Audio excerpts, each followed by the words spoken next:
Thank you so much. My name is Raphael Onyango. I'm from Kenya.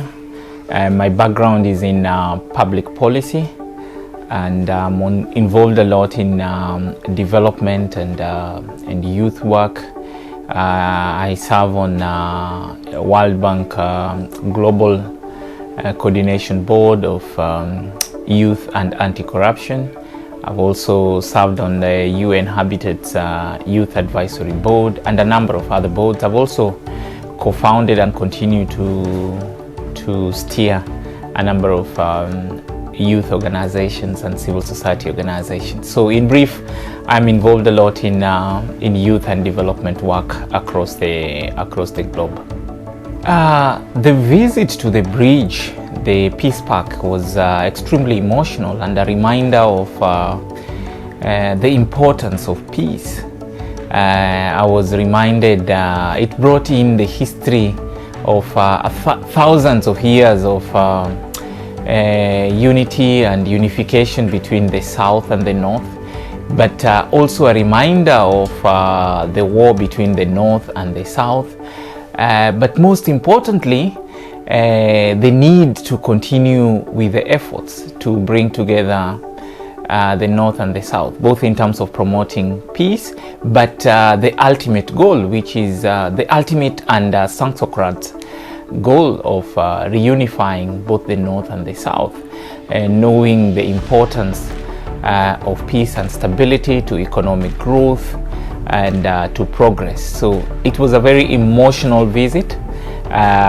Reminded me of how sometimes we tend to oversee and overlook the importance of peace. So that was the reminder and the responsibility also that my generation has, not only to inherit and embrace the world as it is, but also to work towards building the world as it should be. And the world as it should be a peaceful and prosperous world for everyone, for all people. The World Bank is a global institution that is mainly concerned and interested and works towards building shared prosperity, ensuring that economic growth does not just benefit a few people, but benefits everyone across the globe, because continued inequality as a result of economic growth is a real source of instability in the world. And so there is importance of ensuring that people have access to basic needs, people have access to enablers of progress like education and skills. And so World Bank works across the world to try and help countries to grow economically, but also be able to share prosperity so that no one is left behind, and so that we have peace and stability in countries, but also across the globe. The two relationships, first of all, let me start with South Korea, because South Korea is one of the few countries in the world that have been able to move from low income to high income economy. And so World Bank cherishes South Korea as a model country, a country that has been able to invest in education and skills and to harness innovation and technology for economic growth. And it's now one of the largest, actually the fourth largest in Asia, 14th largest in the world, and of course one of the world's largest economy, and a model for many countries across the globe to know that you can scale the heights. You can move from one point to another economically, using of course different models, but South Korea's model continues to be an inspiration to not just the World Bank, but to many countries across the globe.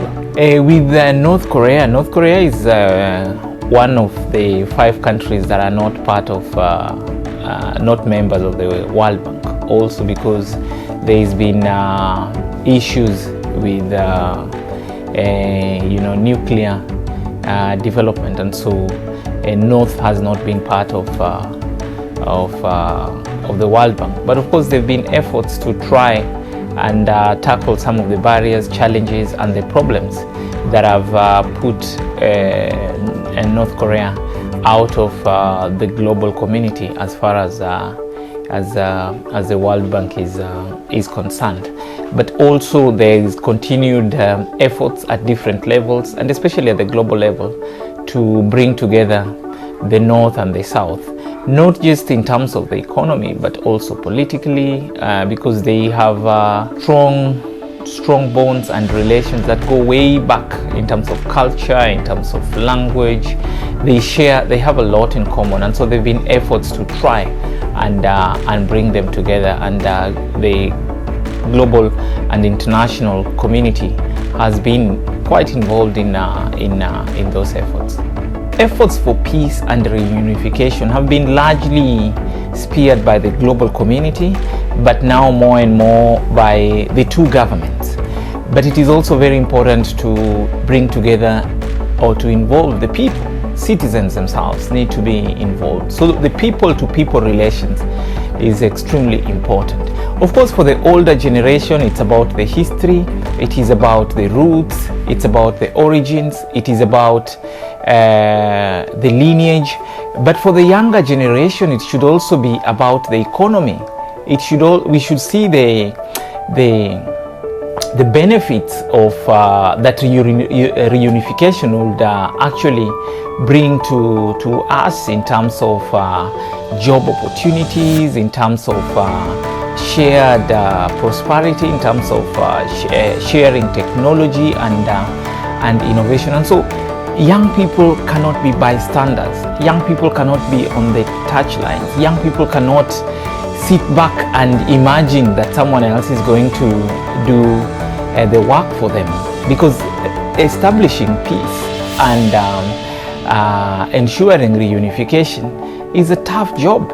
It's not going to be easy after 7 decades of separation and division. It's not going to be easy for these two countries to come together, and so it's not an initiative that can be left to the global community alone. It's not an initiative that can be left to the two governments alone.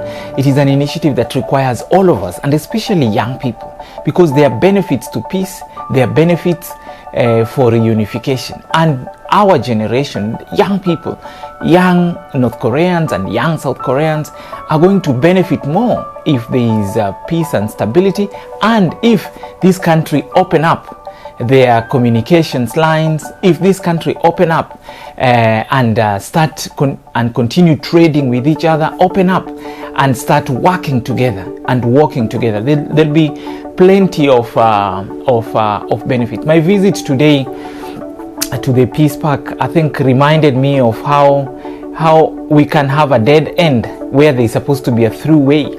So we are the generation that is supposed to keep the hope alive, but also keep peace alive and open up this channel for ourselves and for generations that are going to come after us, so that we can grow economically, we can grow and stabilize politically, and also socially, because young people will benefit more if these two countries work together. If there is peace and if they are reunified, there will be more benefits to the young generation. And so youth themselves must be at the center of these efforts to cultivate peace, but also reunify these two countries. And so youth must use their creativity, must use their energies, must use their dynamism, they must use their enthusiasm, to accelerate these efforts.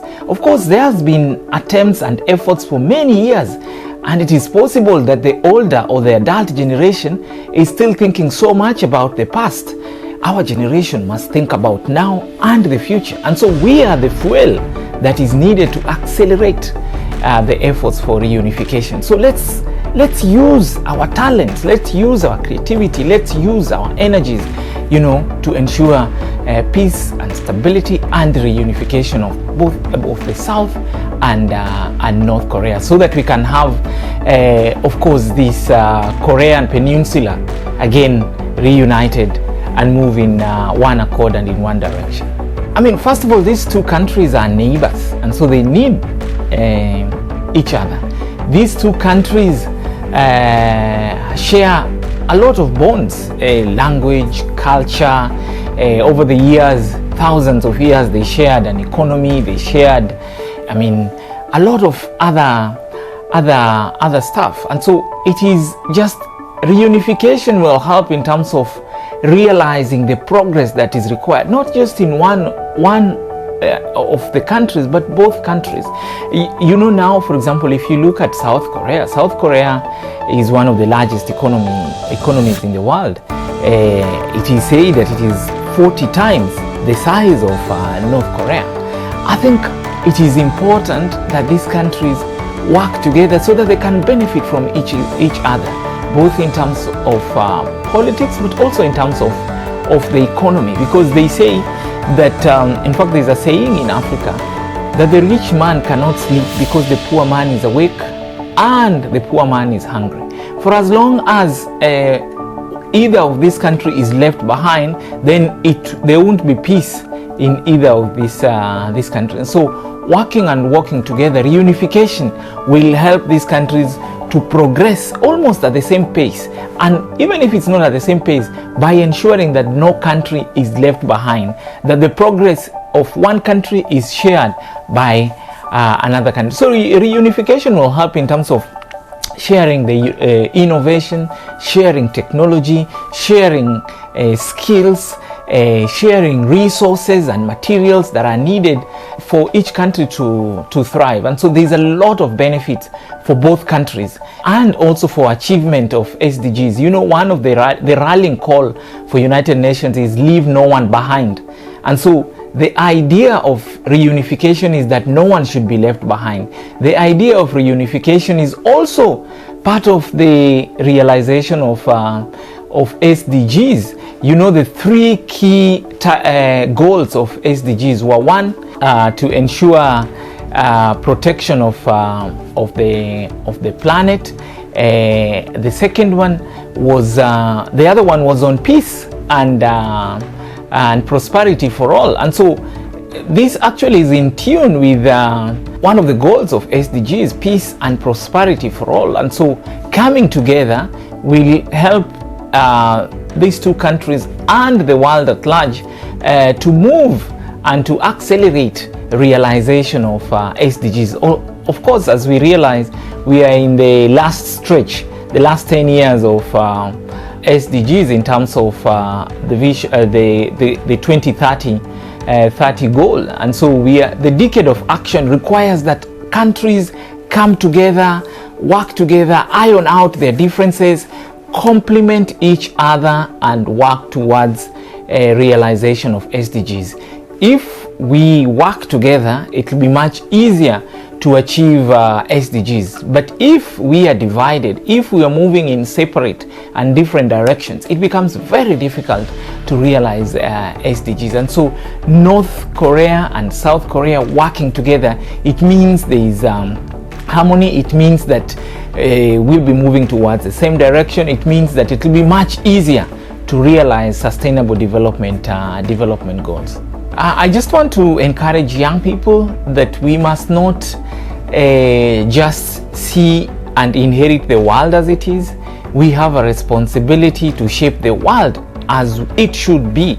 It is extremely important. And yes, we can complain about the past and history because we were not there, but the young generation are surely responsible for the future, and we must shape that future that we want. And so my message to young people is that let's support reunification, that North and South Korea must work together. Let's add our voices in the efforts for reunification. Let's also bring our talent, creativity, and energies in these efforts for reunification, because reunification is going to help in realization of even greater achievement for us and for generations to come, both politically, economically, and socially, because continued division is a threat to economic prosperity for both countries and the globe. And the continued separation and division is a threat to political stability in both countries and the globe. Continued separation and division is a threat to social cohesion.